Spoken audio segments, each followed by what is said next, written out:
Great par save for me. It was a huge hole. I knew the leader was 10 under, and I was really pulling for a birdie. Tried going for it, and knew the up and down was it had to be a good up and down. But if I went for it and I got on, I had an equal chance to take out the outright lead. Yeah. So I just tried going for it. Ended up making par. Got out of there with a good score. Scoring today has not been as good as we saw from day one, and you actually attributed it to something pretty interesting, the wind, or lack thereof. Yes. So the wind was very interesting because when you actually feel the wind, you know where it's coming from and you know how much you could play for.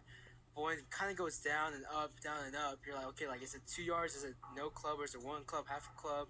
So the wind definitely played into effect where you kind of play for half a club and then you hit it and you go 5 yards long. And on a course like this, you can't miss 5 yards long. You have to be on your yardages, on your irons. You know, you're already a really mature player. Talking to you, it's like talking to the guys I talked to on the PGA Tour, and you said that you found something on your own last night in your putting. What was that that's going to continue on to the weekend? Just tempo and being patient. My putting was huge. I mean, if you just keep a solid one tempo type of beat, I've noticed the green speed on this course really isn't that fast.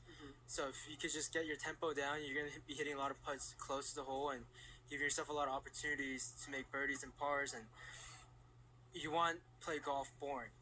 You want to play golf as boring as you can. So if you're having tap-in pars, and that's what I did really well today.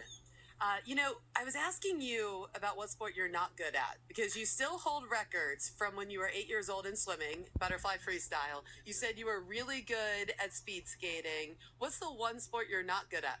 I would have to say football for sure. Football. I mean, I'm not a very big guy. I'm 5'8", 165 pounds, so I'll just get killed by those guys at 6'5", 300-pounders, linemen. You know, you're a Texas A&M, so I have to agree with you. But, Bill, I got to say, he might be good as a running back. He just hasn't tried it yet. Seems like he's good at everything else. Well, just tell him gig him, because that's what they say at Texas A&M. That's right. Part of their Thank you, great Jimmy. sports programs that they have in College Station. Here he is at 16. And Frank, he's just had a solid 2 days, 68 and 67, 9 under. Well, how's that 67 today? That's the low round so far. This was his 9th hole of the day. Showed a lot of touch. We've seen people struggle with that shot, that short shot out of this thick rough around the edge of the greens. No problem for Jimmy. Did tee off the 10th at the par 5, second hit. After making a par at 1. Good flight on that. 5'8". Gets the ball out there.